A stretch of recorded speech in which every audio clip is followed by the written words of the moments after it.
Thank you very much, Mr. Chairman. And thank you for having us here today to talk about the results of our work and that study which you and other members of the committee requested. As you well know and mentioned in your statement, millions of American youths are subjected to bullying each year, and it is all across the country. While much is being done to address this growing epidemic, there continues to be a need for more information about legal and practical approaches to combating bullying. In this context, you asked us to address the following questions. First, what is known about the prevalence of school bullying and its effects on the victims? Second, the approaches that selected states and local school districts are taking to combat school bullying. Third, the legal options federal and state governments have in place when bullying leads to allegations of discrimination. And finally, how the key federal agencies, including education, are coordinating their efforts to combat bullying.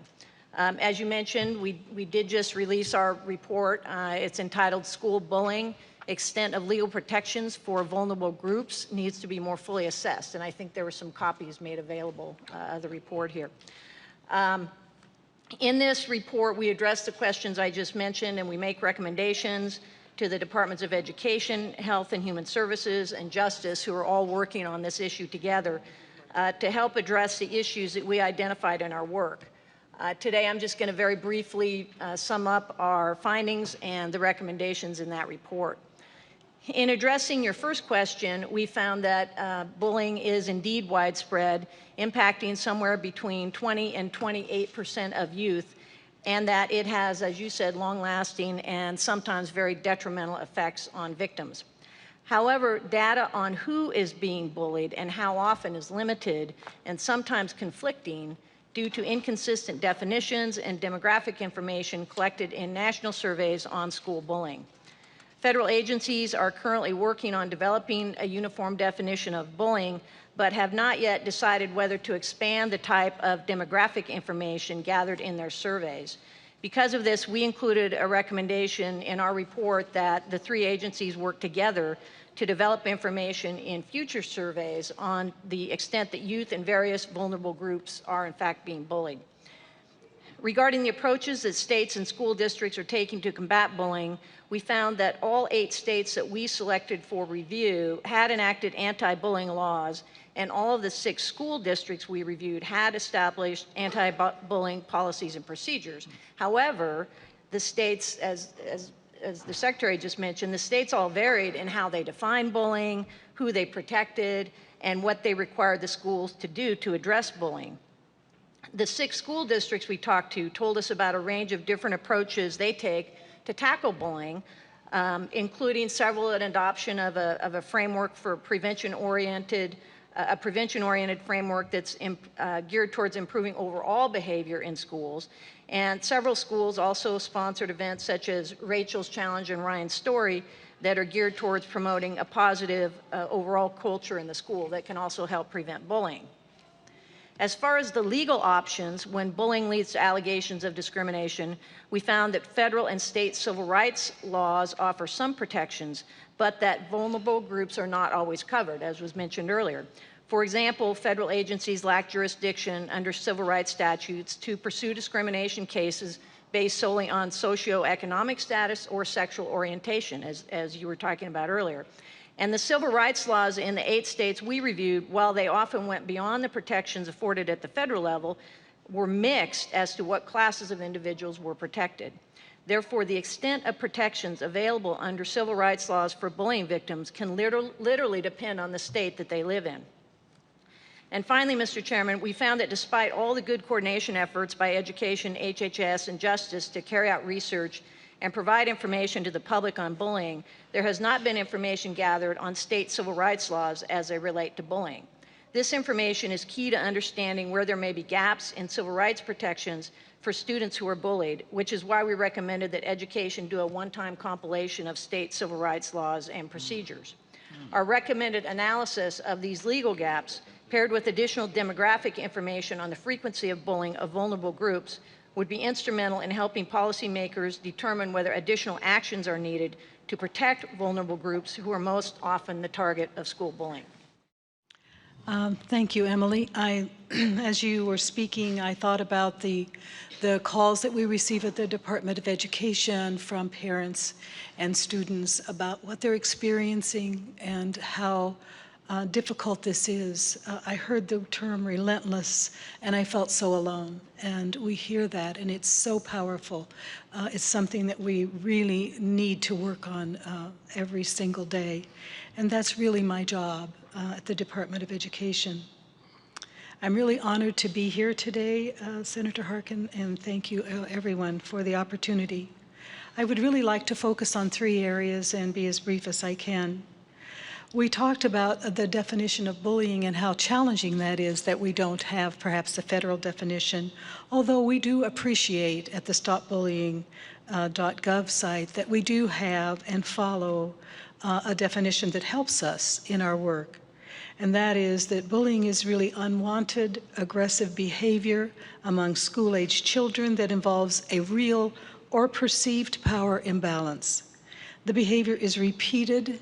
I think about relentless, the repeated things, Emily, that you talked about, and has the potential to be repeated over time. Bullying includes actions like making threats, spreading rumors, and often we think that's not serious, but it's very serious. Attacking someone physically or verbally, and exclusion. Very often it begins with exclusion. In elementary school, we see that as one of the strategies to help to make kids feel left out. Again, and I think you mentioned this, Senator Harkin, the researcher and really father of bullying prevention, Dan Oveus from Norway, says bullying is peer abuse. And I think we need to really pay attention to the fact that this is an abusive behavior. It's an act of violence. What we can do and what we know that is encouraging to us is that we really have a guideline around some best practices. I'd just like to just have us hear those. There are really 10 that guide us. One in a school that we need to focus on the social environment of the school. And that means addressing the climate in which our kids come there every day to learn. Number 2 is to assess the nature and extent of bullying. Often we don't ask, we say, we don't have bullying here, but unless we're really surveying our students, and now we know that we need to ask parents and families and staff as well, so that we have data to make good decisions. We need to get support from adults in the environment. Everybody needs to be engaged in this. It's not something that one teacher can do or one staff member. It's not something that happens with just a few, but we need everybody engaged. There also needs to be a group that shepherds the work. If we're going to address bullying, we need those who are passionate, have it in their heart to do this, and that should include parents and students, as well as community. It's so critical, and I heard this earlier, to train all of the adults in the school around bullying prevention.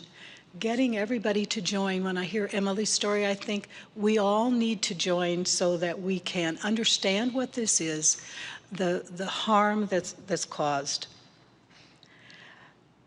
We need to create and enforce very specific rules to address bullying, make sure that we're addressing this in classrooms, increase our supervision, and intervene consistently and appropriately.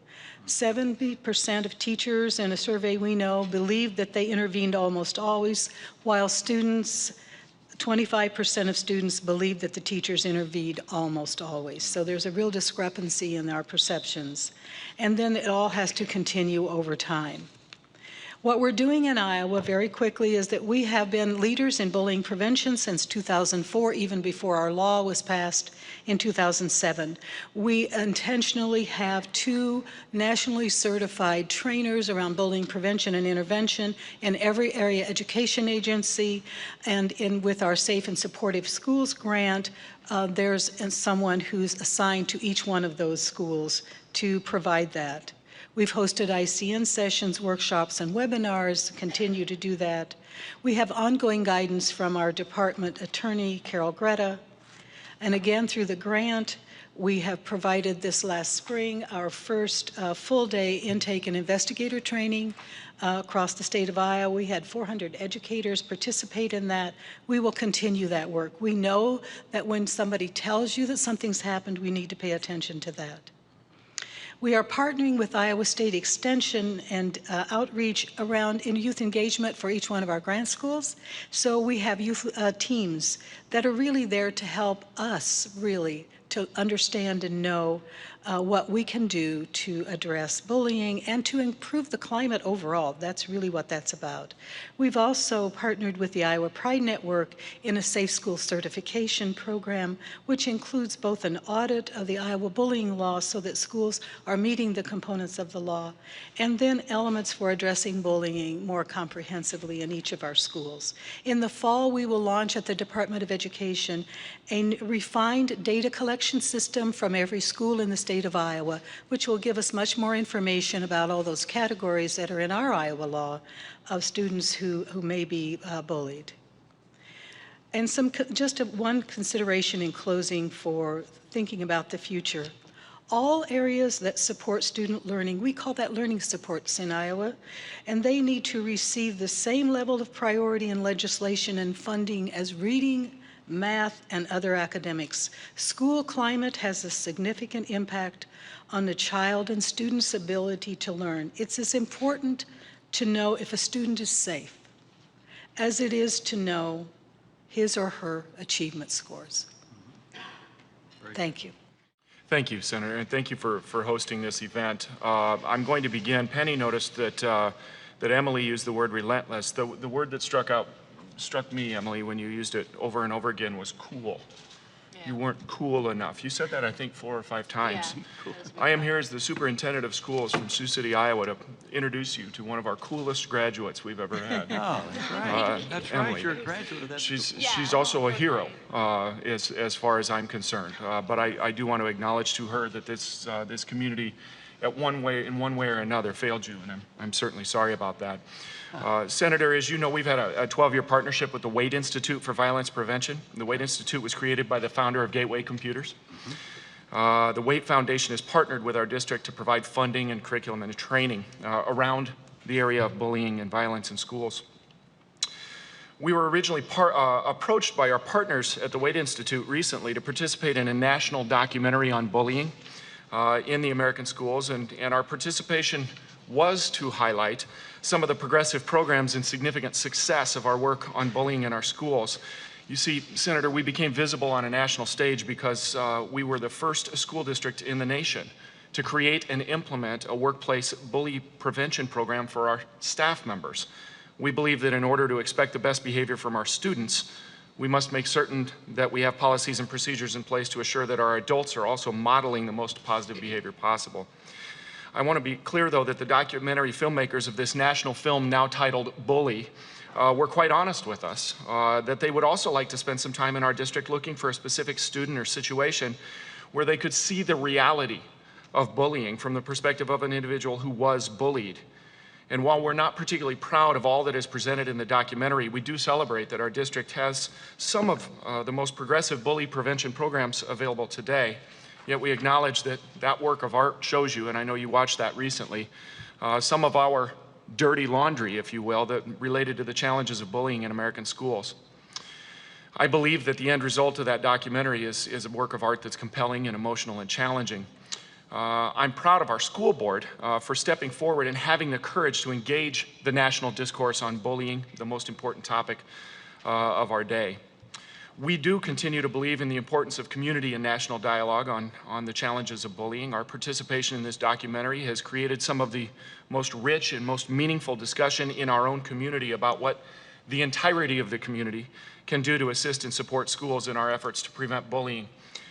You see, that's our perspective, Senator, that bullying is best defeated by prevention, not by reaction. Many of the programmatic solutions, and I want to be clear, I think I have now heard from just about every company in the nation selling an anti-bullying product. Most of those products deal with how to react to, how to respond to bullying. Our district, our Board of Education, and our community continue to work toward the prevention of bullying-like circumstances. We have consistently said that we are not unique because we have bullying in our schools, but we do want to become unique by being the school district that makes a difference. You see, bullying is not specific to schools. Bullying is all around us. It's visible in shopping malls, places of worship, sporting events, community events, etc. Research tells us that only about 25 to 50% of children who are bullied actually tell an adult about the incidents, and we've certainly witnessed that low level of reporting in our schools. We have a challenge of finding ways to have students feel safe and comfortable reporting those incidents to us. We have now, as an example, one of the ways that we've discovered that we can find bullying without even the reports is that it became apparent to us that we needed high-quality audio and video systems on each of our buses. We implemented brand new systems in our buses last year. We have about 70 buses. And we now have staff members who not only drive the bus, Senator, they spend time during the day watching sample footage from each of those systems looking for challenges.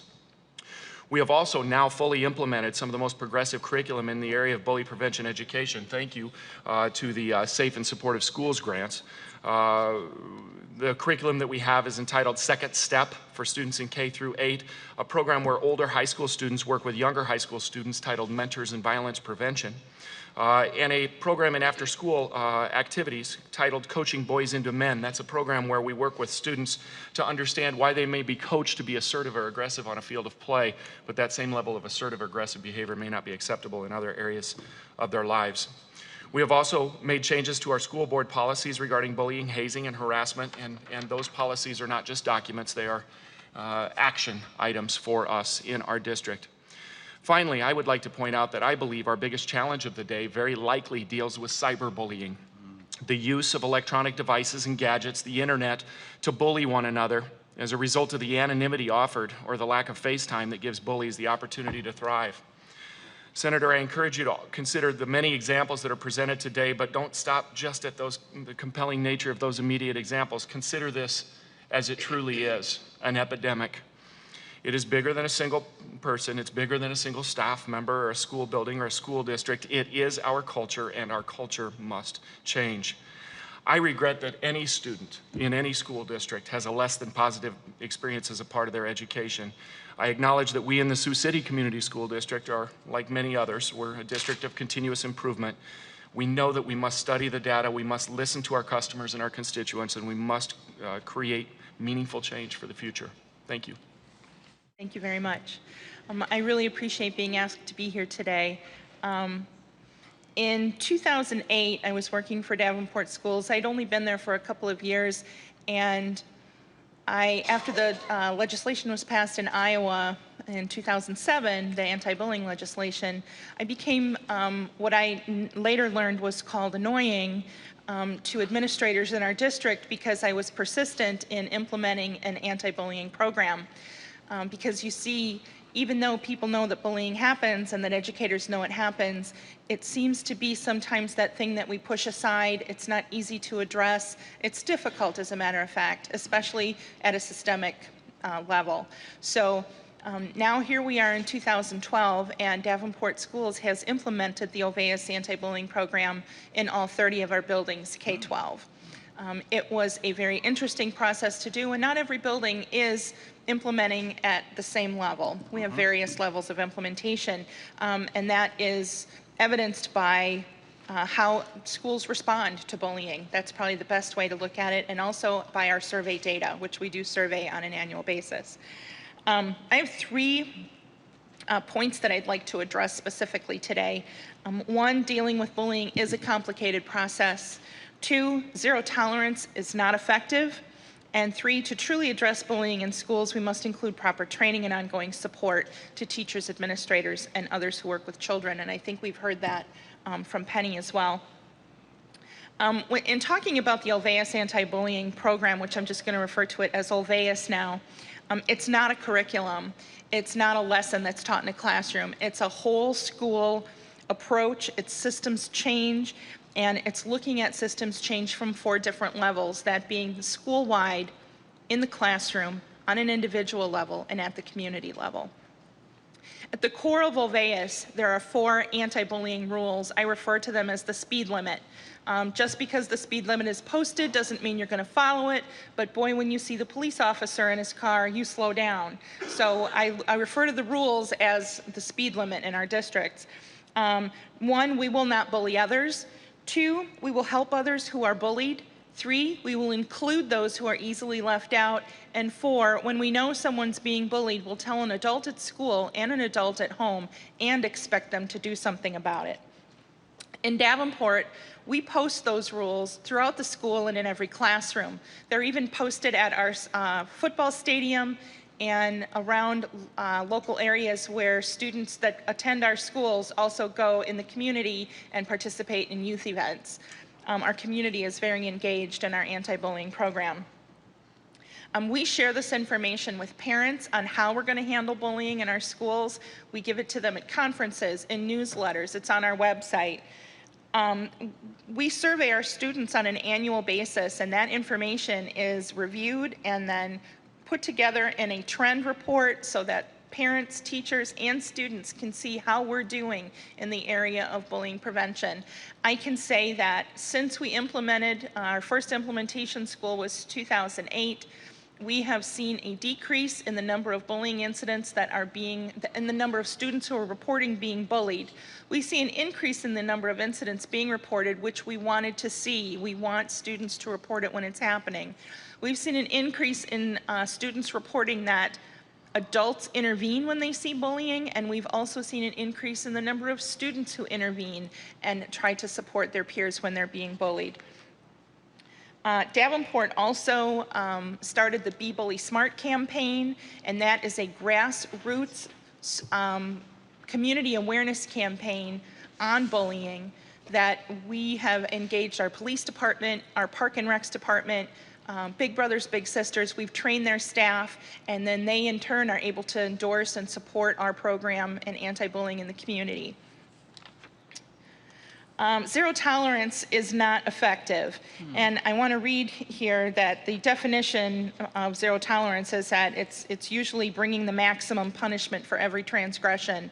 And the best approach to managing consequences for bullying situations, which is what I deal with on a regular basis, is to have someone who's well-trained in best practices address the situation by thoughtfully discussing the incident and issuing appropriate progressive consequences that fit the circumstance and severity of the bullying. Consequences, especially in bullying situations, should teach, not destroy. And finally, to address bullying in schools, we do need to provide training. We need to be able to accurately identify bullying, and I've heard the definition, and Penny brought up the definition from Dr. Dan Olveus. Our goal is to ensure that students are safe if they experience bullying. This can include parent conferences, safety plans, changes to schedules, one-to-one supervision. We do whatever we can to make sure students are safe, because the reality is bullying is never going to go away. We need to do prevention efforts to reduce it, and then we need to be able to reduce the negative impact on students. And I want to make a final statement regarding our LGBT population, and that I believe that it is critical that we have gay-straight alliances in every middle and high school. I would like to see that happen. I'd like to see it happen in Iowa, and I would like to see it happen on a national basis, because gay-straight alliances have the same goals that Olveus has, and that's to create safe environments in schools, to educate the school community about homophobia, transphobia, gender identity, and other sexual-oriented issues, and then fight discrimination, harassment, and violence in schools. I believe that when a student enters secondary school, middle school, and high school, that a GSA should have the same importance as French Club, the debate team, the football team, or any other school group that exists. It should have the same recognition and the same value. Thank you.